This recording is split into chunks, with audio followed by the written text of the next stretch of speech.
पहलगाम आतंकी हमले के बाद सुरक्षा और बचाव को लेकर देश में मॉक ड्रिल की शुरुआत हो चुकी है। इसी कड़ी में बलिया के रसड़ा गढ़िया में स्थित सनफ्लावर पब्लिक स्कूल में मॉक ड्रिल के जरिए बच्चों को आपात स्थिति से निपटने के लिए बचाव की जानकारी दी गई। आपको बता दें कि बुधवार को सनफ्लावर पब्लिक स्कूल में बच्चों को युद्ध जैसी आपात स्थितियों से निपटने की ग्राउंड ट्रेनिंग दी गई। सायरन बजते ही स्कूल के बच्चों को सिखाया गया कि कैसे पैनिक नहीं करना, तुरंत डेस्क के नीचे छिपना है, लाइट बंद कर देनी है और अगली सूचना तक क्लासरूम में ही रहना है। मॉक ड्रिल ट्रेनर व स्कूल प्रधानाचार्य नीरज सिंह ने बच्चों को बताया कि यदि सायरन बजता है और हम खुले मैदान में हैं तो सबसे पहले नजदीकी या बंकर मकान की शरण ले। ड्रिल में आपातकालीन स्थितियों में शांत और सतर्क रहने की सलाह दी गई। प्रशिक्षण के तहत आपात स्थिति में स्वयं को कैसे बचाएं, सतर्कता दिखाते हुए बच्चे सायरन बजते ही जमीन पर लेट गए। विद्यार्थी अग्निशामक यंत्र, गैस सिलेंडर से आग बुझाना सीखें। घर व यात्रा के दौरान आपातकालीन स्थिति में कैसे अपने को सुरक्षित रखें, यह बताया गया।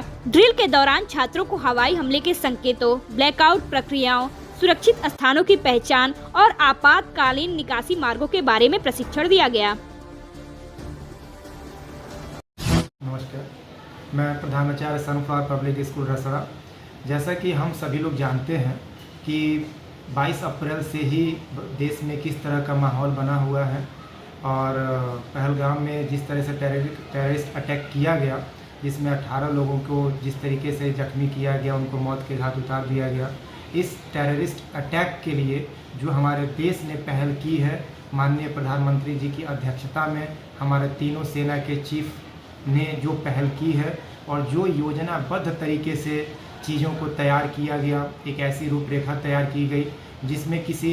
आम नागरिक को क्षति न पहुंचाते हुए जो इसके दोषी हैं उनको हम क्षतिग्रस्त करें, उनको हम ध्वस्त कर सकें। इसके लिए जो आज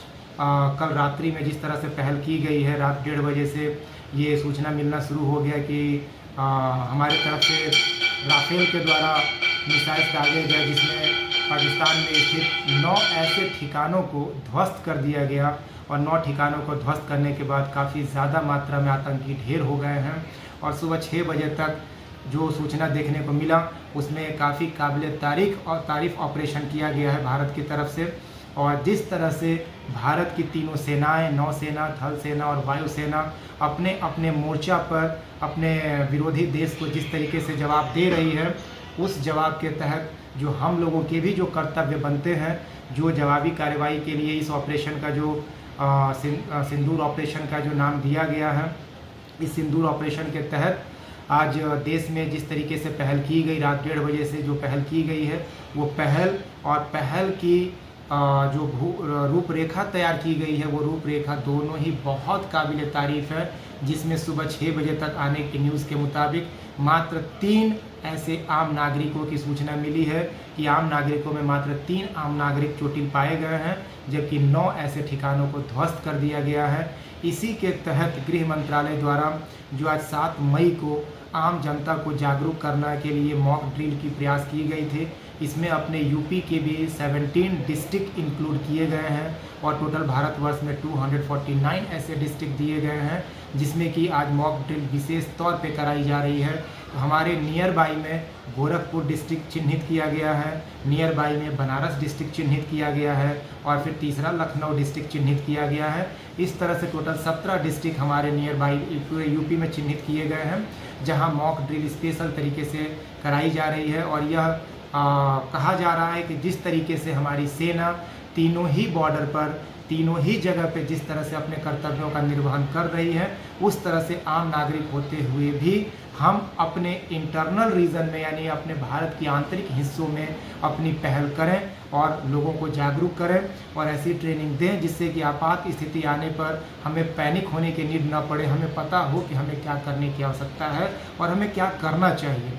इसी के क्रम में आज सनफ्लावर विद्यालय में इस तरह की ट्रेनिंग रखी गई। सुबह प्रातः में असेंबली के दौरान बच्चों को कई तरह की ट्रेनिंग दी गई, जिसमें से पहली ट्रेनिंग दी गई कि अगर हम कहीं फ्री स्पेस में हैं और हमें पता है कि जिस जगह पे हम लोग बिलोंग कर रहे हैं उस जगह पे हमें ना तो नौसेना से बहुत ज़्यादा समस्या का सामना करना पड़ सकेगा, ना ही थल सेना से। हमें अगर सामना करने की उम्मीद है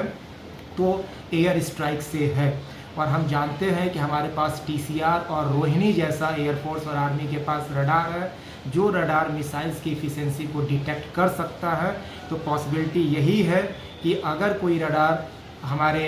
देश में किसी मिसाइल्स को पाता है तो उसे एयर में ही डिस्ट्रॉय करने की कोशिश की जाएगी, और जब एयर में उस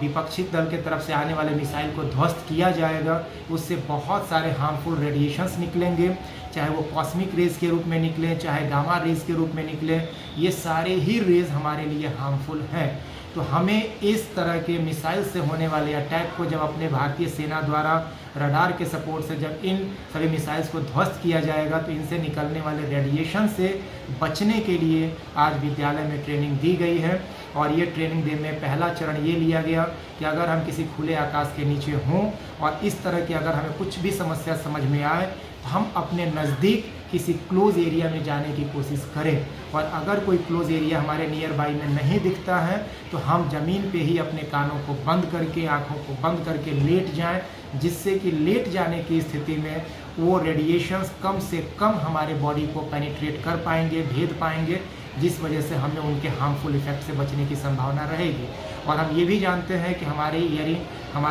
ईयर की जो हियरिंग फ्रीक्वेंसी है वो 20 हर्ट्ज़ से 20,000 हर्ट्ज़ की होती है, लेकिन उन रेडिएशंस की जो फ्रीक्वेंसी है काफ़ी स्ट्रांग होती है। अगर वो हमारे कानों तक जाए, हमारे आंखों तक जाए, तो हमें हार्मफुल इफेक्ट का सामना करना पड़ सकता है। तो इसलिए अगर हम खुले आकाश में हैं तो हमें अपने कानों को, अपने आँखों को बंद करके लेट जाना चाहिए, जिससे कि कम से कम रेडिएशंस हमारे बॉडी को पेनिट्रेट कर पाएँ। और अगर नियर बाई में कोई स्पेस है, हमें वहाँ जा कर के छिप जाना चाहिए। ये पहली ट्रेनिंग दी गई। दूसरी ट्रेनिंग के तहत बच्चों को ये बताया गया कि अगर हम घर में हैं या अगर हम स्कूल में हैं तो स्कूल में कितना इंटरनल रीजन्स में हमें चले जाना चाहिए। घर में है तो काफ़ी ज़्यादा इंटरनल रीजन्स में हमें चले जाना चाहिए, जिससे कि उन हार्मफुल रेडिएशंस का इफ़ेक्ट हमारे पास तक कम से कम पहुँचे। तो बच्चों को क्लासरूम के में ये ट्रेनिंग दी गई, जिसमें शायरन का यूज़ करते हुए इन बच्चों को अलर्ट किया गया कि अगर ये आज के बाद ये शायरन ऑपरेट होता है तो आप अपने क्लासरूम में स्थित बेंचों के नीचे किस तरीके से अपने आप को सेफ करेंगे और किस तरीके से दरवाज़ों को बंद करके, उन खिड़कियों को बंद करके उस हार्मफुल रेडिएशन को अपने पास आने से बचाएंगे। और तीसरे चरण में ये भी हमने बच्चों को ट्रेनिंग के माध्यम से समझाया कि जब वो हार्मफुल रेडिएशन कहीं भी फॉल करते हैं तो फायर होने की भी कंडीशन क्रिएट हो जाती है। तो जब फायर होने की कंडीशन क्रिएट हो, हमारे पास कोई भी सिलेंडर जो आग बुझाने के लिए हम लोग यूज़ करते हैं गैसेस को, वो गैसेस उपलब्ध ना हो, पानी का रिसोर्स बहुत स्ट्रांग ना हो, तो हम फायर ब्रिगेड का वेट ना करें। हमारे पास कोई भी मोटा कंबल हो, मोटा कोई भी ऐसा कपड़ा हो जिसको कि हम पानी में गीला कर दें, चाहे उसको नॉर्मल भी हम ले जा करके उसके आग के ऊपर अगर हम रख देते हैं तो आग जो जल रही है उसके लिए, जो जलने के लिए ऑक्सीजन की ज़रूरत होती है, जब उसके ऊपर हम कोई भी कंबल या कोई मोटा कपड़ा डाल देते हैं तो उसका ऑक्सीजन से कांटेक्ट टूट जाता है और जो फ्लेम ऊपर उठती है वो फ्लेम ऊपर उठने की बजाय उस फ्लेम का ऑक्सीजन से कनेक्शन टूट जाने की वजह से वो आग बुझाई जा सकती है। इसके लिए आग बुझाने के सिस्टम के लिए हमने अपने स्कूल के सभी ड्राइवर्स को और सभी 4th क्लास एम्प्लॉयज़ को बुलाया और स्कूल में लगे हुए फायर सिस्टम के तहत उनको ट्रेनिंग दी गई कि आकस्मिक स्थिति में वो कैसे फायर सिस्टम को समझेंगे, कैसे पाइप्स का कनेक्शन करेंगे और बिल्डिंग में किसी तरह की आग पाए जाने पर वो फायर सिस्टम का पाइप का यूज़ करते हुए किस तरह से उस 3 मंजिले हाइट पे यानी 30 से 35 फुट हाइट पे कैसे आग को बुझाने का प्रयास करेंगे।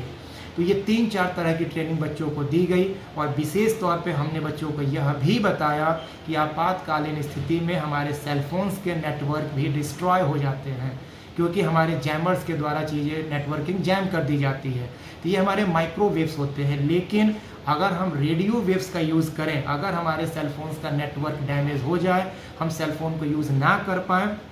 वहाँ पर हमें अपने रेडियो का यूज़ करना चाहिए। कोई भी फर्दर मैसेज को सुनने के लिए, क्या स्थिति चल रही है उसको जानने के लिए हमें अपने रेडियो वेव्स का यूज़ करते हुए अपने रेडियो को ऑपरेट करके हम सारे मैसेज की सूचना ले सकते हैं। इस तरह से बच्चों को हर तरह से ट्रेनिंग दी गई और इसमें बच्चों को बताया गया कि किस स्थिति में किस तरीके से करने की आवश्यकता होगी। और आप देश के भविष्य हो और आज देश को आंतरिक रूप से बचाने की जिम्मेदारी आपकी बनती है और हम जितने भी नागरिक जहाँ भी स्थित हैं और जो भी मेरे इस मैसेज को सुन पा रहे होंगे, मेरी आप सभी लोगों से यही अपील है, यही गुजारिश है कि अधिक से अधिक लोगों को इस तरह का मैसेज या आपके दिमाग में, आपके विचार में कुछ और भी इस तरह के मैसेज हों, आप अधिक से अधिक नागरिक बंधु को पहुंचाने का कष्ट करें, जिससे कि हमारी तीनों सेनाएं बॉर्डर से देश की रक्षा कर रही हैं, लेकिन आंतरिक रूप से देश की रक्षा करने की जिम्मेदारी हमारी स्वयं की है।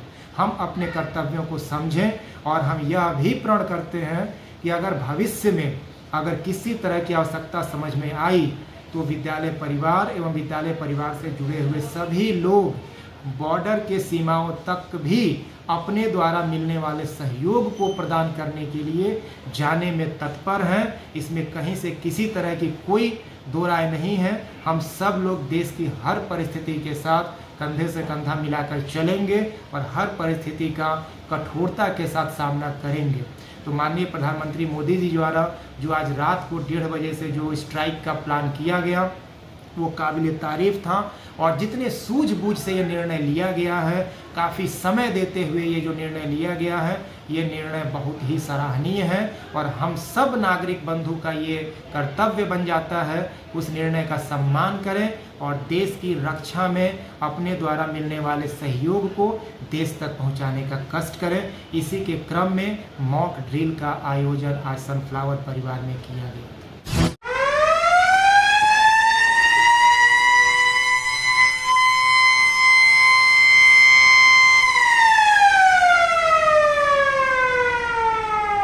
Very good. जैसा बच्चों ने बताया,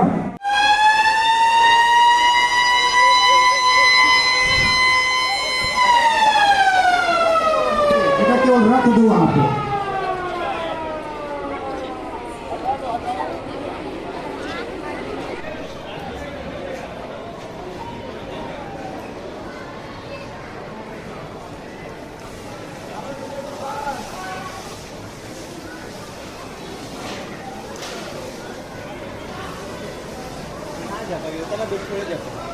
प्रेशर होगा भाई,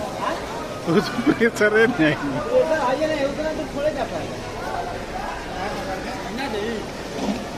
मारिए मारिए।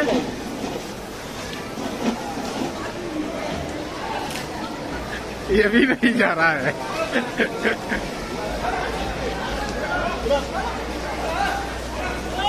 पूरा खोलिए, पूरा खोलिए, पूरा खोलिए, पूरा खोलिए, और खोलिए।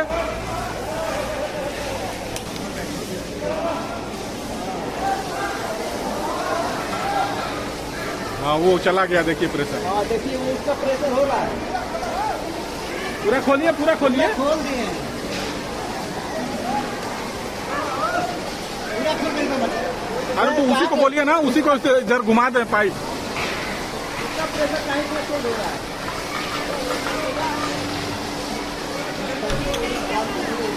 नीचे तो नहीं है ना।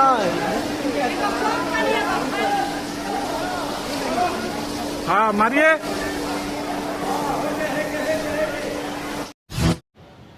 भारत सरकार द्वारा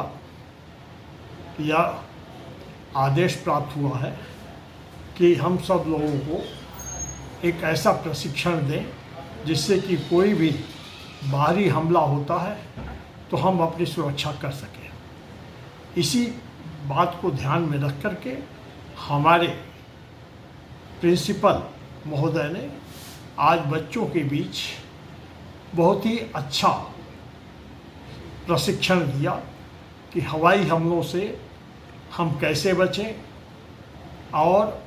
क्या क्या घटनाएं हो सकती हैं, उन सभी बातों पर प्रकाश डाला गया। और साथ ही साथ अगर आग लग जाती है तो हम अपने को कैसे बचाएं, यह भी उनको समझाया गया। इस तरीके का कार्यक्रम हम सब लोगों को करना चाहिए जिससे कि आम नागरिक को यह पता रहे कि हमें अपनी सुरक्षा कैसे करनी है। इस संकट के समय में जबकि देश में एकता जरूर है, लेकिन हम सब मिलजुल करके अगर अपनी सुरक्षा करेंगे तो ये बहुत एक अच्छी बात होगी। साथ ही साथ हमारे भारत सरकार ने जो कदम उठाया है और हमारे जवानों ने जो सिंदूर ऑपरेशन करके दिखाया है वह अद्भुत रहा है, सराहनीय रहा है।